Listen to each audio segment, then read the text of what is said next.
Escuchamos para guardar en la cabeza y en el corazón la información en la voz de sus protagonistas. Momento de entrevista en la Che Comunitaria. La información en la voz de sus protagonistas. Un poquito con un vicio profesional va a ser, porque lo que tenemos que recordarle a la audiencia, a los interesados, a los oyentes, que el Estado argentino, en su Constitución, hasta el año 94, consideraba, según el texto de la misma, a los indígenas enemigos, que debían ser mantenidos fuera de la frontera, y por otro lado, que debían ser convertidos al catolicismo. Básicamente, ¿qué significaba eso? Que había una categoría de argentinos que tenían una disminución de sus derechos. En ese contexto se crea una serie de reducciones que tenían, que era una delimitación territorial, con un administrador que tiene a su cargo, entre comillas, pongámoslo, civilizar a los indígenas y convertirlos en mano de obra para las distintas estructuras incipientes de capitalismo que existía en Argentina, que tenían que ver con el algodón, que tenían que ver con la industria forestal, que tenían que ver con la transformación mínima de la materia prima.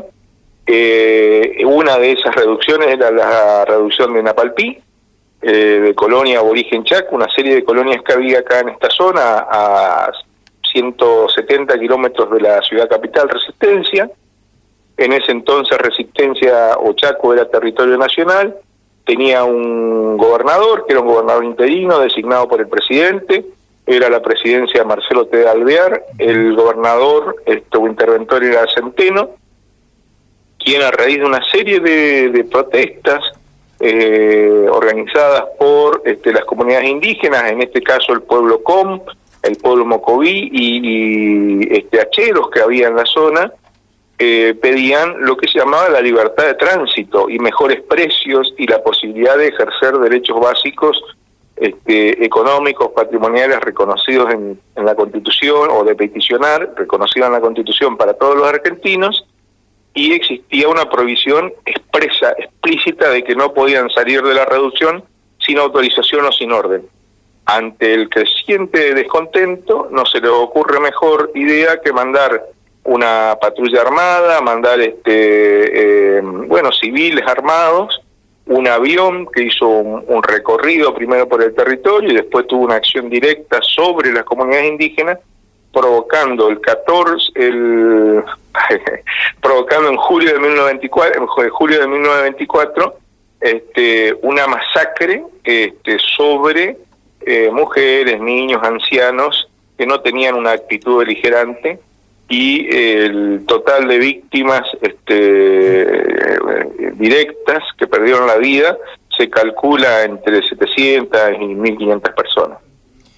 Tremendo. Ese es el hecho histórico, concreto, que tuvo otro capítulo que fue la invisibilización del hecho. Sí. La justicia generó un expediente no de más de 40 fojas, en donde se sostuvo que hubo un enfrentamiento entre indígenas y que había muerto o estuvo herido una persona de bala. Ese discurso lo mantuvo durante muchísimos años el Estado argentino.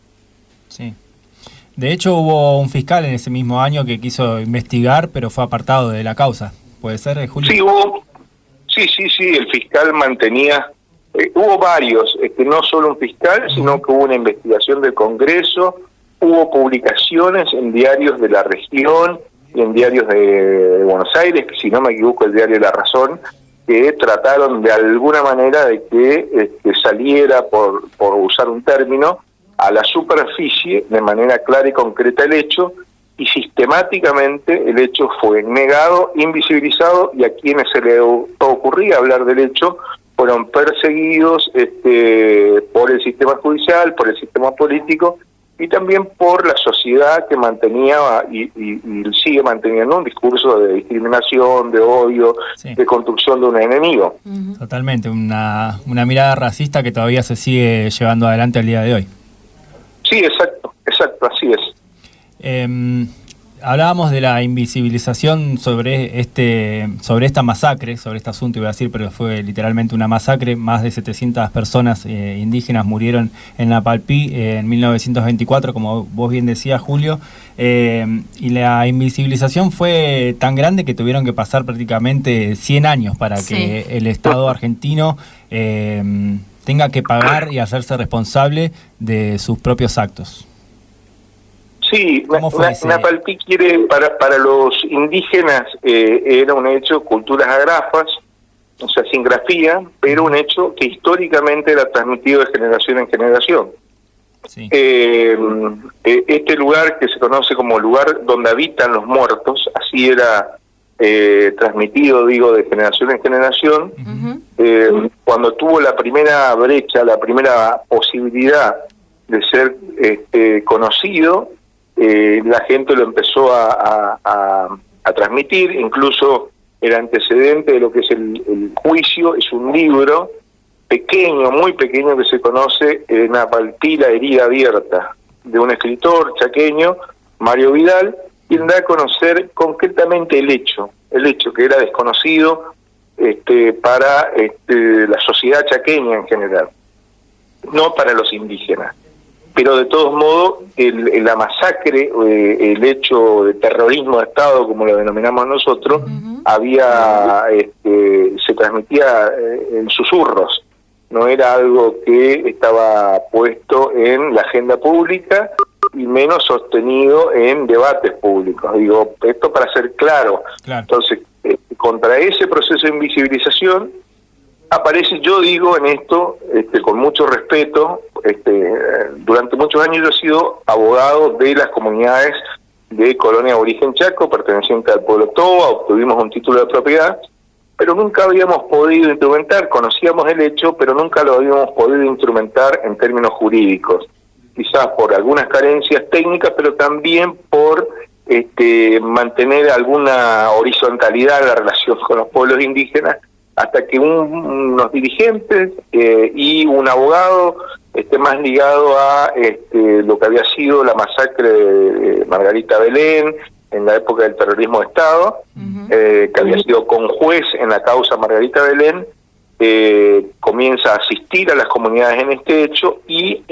plantea una acción de reparación que tiene dos condimentos: una reparación patrimonial, material, económica, y también de garantía de no repetición, que se investigue el hecho, que el hecho sea reconocido por el Estado, que exista un pedido de perdón, que exista enseñanzas en la escuela, un monumento y que se conozca el número de víctimas. Ese era básicamente el planteo hecho por Carlos Díaz, hasta que empezaron a tener las primeras dificultades técnicas en materia de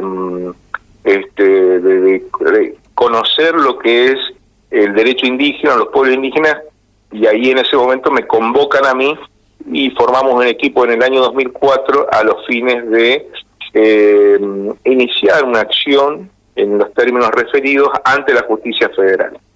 Bien, justamente te iba a preguntar eso, ¿cuándo se volvió a retomar esta situación y cómo fue ese proceso también? Porque esta demanda fue iniciada en el año 2004, pero hasta el 2020 que estamos llevó bastante tiempo. 16 años. Sí, en eso hay dos responsables que para mí me parece claro y necesario determinarlo ahora que está en discusión todo cómo funciona el sistema judicial. Una es la desidia del sistema judicial para con los pobres y los sectores excluidos.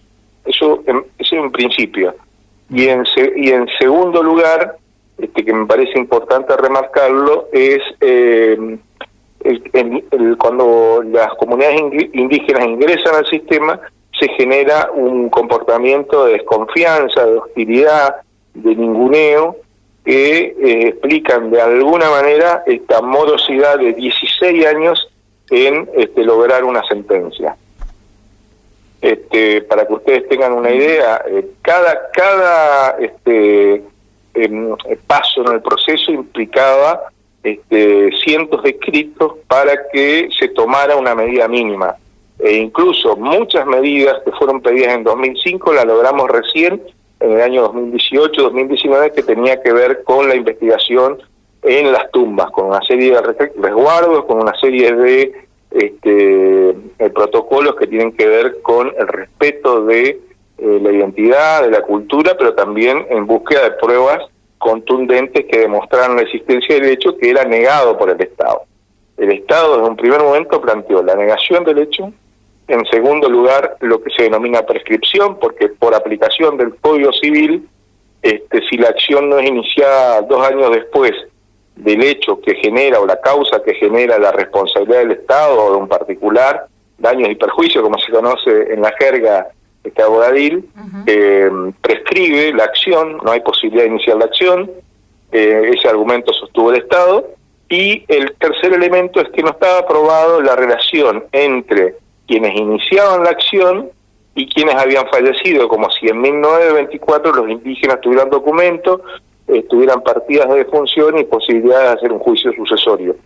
Contra esa entelequia nosotros fuimos, la jueza de primera instancia en un sí pero no, reconoce la existencia del hecho en noviembre del 2019, reconoce una serie de acciones que fueron llevadas a cabo por el Estado provincial que tienen que ver con esa reparación no patrimonial o moral o espiritual, que es un pedido de perdón del gobernador de la provincia, que es una serie de acciones, también se incorporó la currícula en la masacre de Napalpí, se levantó un monumento, se trajeron también restos que habían sido llevados para estudio al Museo de la Universidad Nacional de La Plata. Digo, una serie de acciones reparatorias que tienen que ver con la no repetición, y no hizo lugar a las medidas de reparación económica, sosteniendo lo que había dicho el Estado nacional como defensas, como excepciones denominamos nosotros los abogados.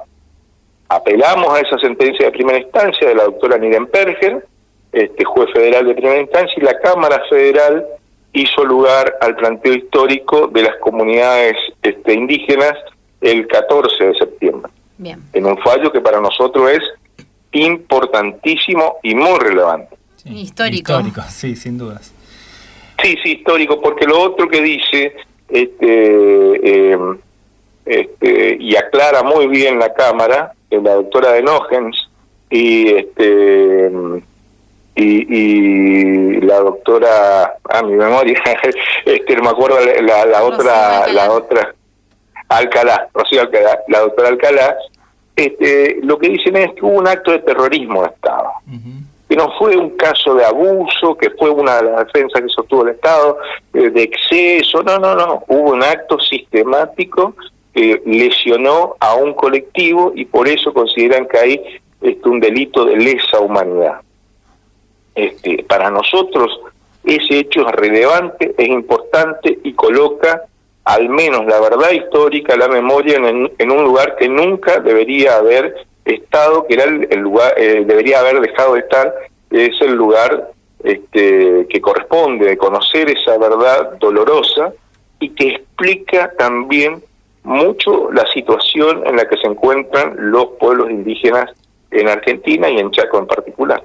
Julio, bueno, es sumamente importante todo lo que estás comentando, poder visibilizar este genocidio, esta masacre, también la importancia del trabajo en conjunto que venís mencionando, que llevó 16 años para que se logre la sentencia, es importantísimo como hecho histórico también, pero también me resulta como importante poder contar cómo fue el trabajo en sí con los pueblos Com y Mocoví, cómo fue la repercusión en ellos, cómo tomaron desde un principio esta iniciativa, ¿no? Porque me imagino que después de tanta masacre histórica de parte del Estado argentino, de tanto genocidio, de tanto racismo, de tanta invisibilización también, debe ser difícil asimilar para estos pueblos una nueva lucha que posiblemente también los ponga en un eje que quizás no tengan ganas de participar, digamos, o de exponerse de cierta manera.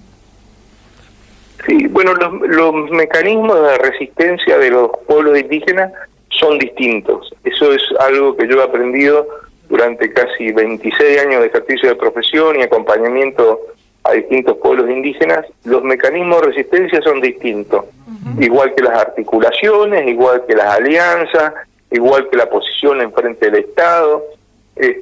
A mí el pueblo com en Chaco en particular es un pueblo que tiene representación legislativa, que tiene representación históricamente, desde el año 83 a la fecha han tenido diputados provinciales, no nacionales. Nosotros somos unicameral, así que diputados en Poder Legislativo han tenido mujeres.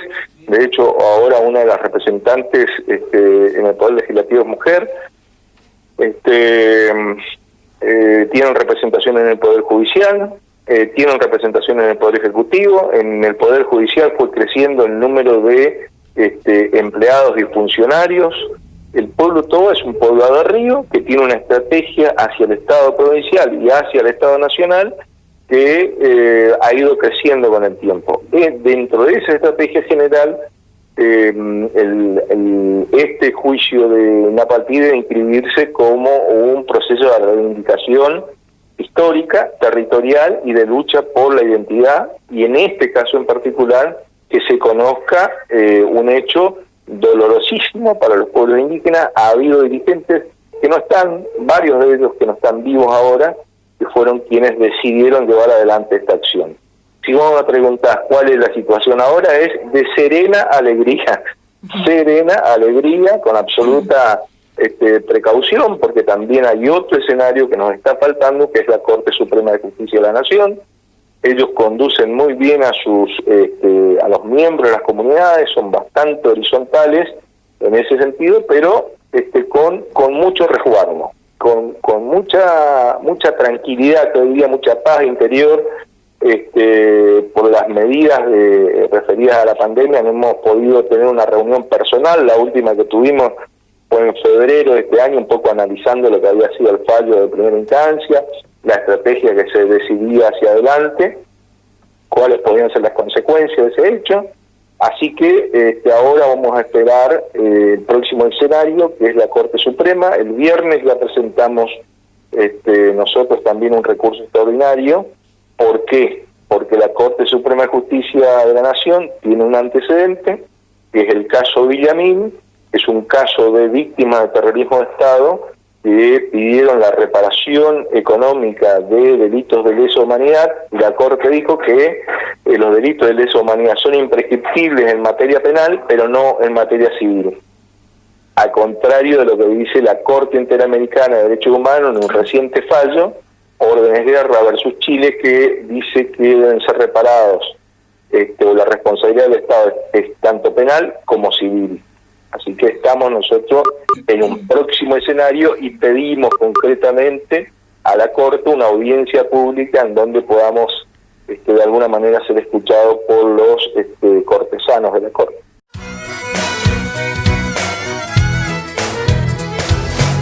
Distintas voces, diversas miradas. Hacemos comunicación popular y alternativa. Por el 90.5 FM Che Comunitario.